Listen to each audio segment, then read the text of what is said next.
Hi, everyone. I'm happy to be here virtually from the Mayan ruins of Copan in present day Honduras to read to you our reading on Copan, the rise and fall of an ancient city. So let's get started. All right, Copan, the rise and fall of an ancient city. Imagine a landscape blanketed in jungle, surrounded by rugged hills topped with pine and oak. It is wet and warm all year. Rivers tumble from the mountains, eroding the hillsides into flat valleys filled with deep soil. Here in northern Central America, people settled and began farming the rich land as early as 1400 BCE, before the Common Era.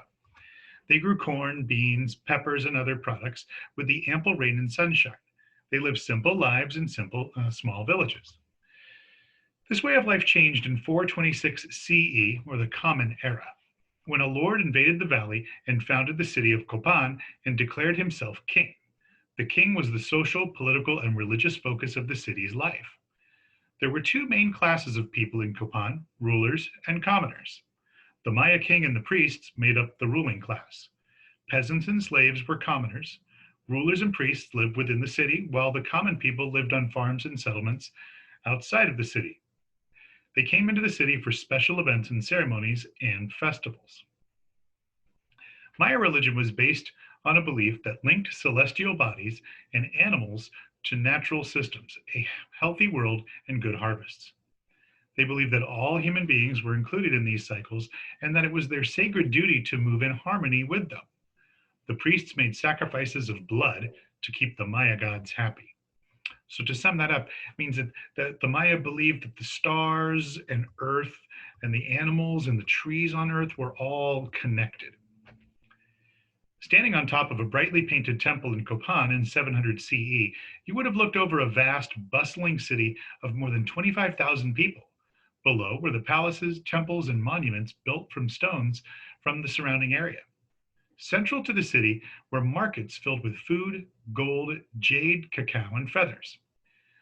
Cacao is what's used to make chocolate. In the distance, you would have seen thousands of thatched homes surrounded by fields where farmers tended corn and beans. This was truly a land of plenty. And if we focus in here on our reading, uh, the house in the upper right hand corner of that painting, that has a thatched roof. So basically, it's large vines, leaves, branches, all woven together to make what we call thatch. An extensive trade system developed in Copan.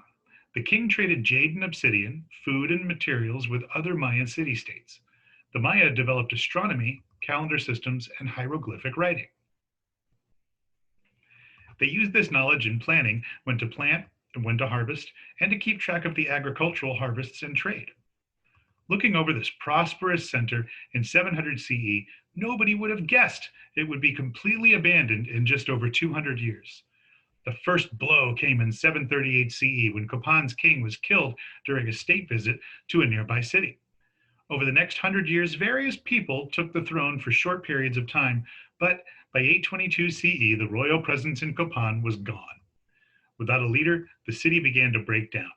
Trade networks and alliances were abandoned, laws were not enforced, and the religious and political order collapsed. To make matters worse, the fertility of Copan's valley declined. At one time, the valley was mostly forested, but by the 700s, the forest had been cut down. Farmers tried to grow more food on their land by putting more crops in smaller areas, but production dropped, facilitated by a drought that lasted for many years. With less productive land and less access to goods from other cities, people began to leave the area. By 950 CE, Copan had only half the population that had lived there 200 years earlier. Copan was completely abandoned by 1300 CE, leaving the once glorious temples and palaces to be enveloped by tropical forests. That's an interesting read. We see this a lot in the ancient times of a city will pop up and it will do very well for a while, but it centers around a leader. And when a city like this in the ancient for the ancient Maya had no real strong leader, people begin to fight in the city and things fall apart. And then we see problems with farming. And of course, one thing we're beginning to learn about the Maya is that a drought really did affect the area for probably a good 50 years. which caused many of the Mayan cities to become depopulated over time. Well, I hope you enjoyed that reading in Copan, The Rise and Fall of an Ancient City, and we'll talk to you later. Bye.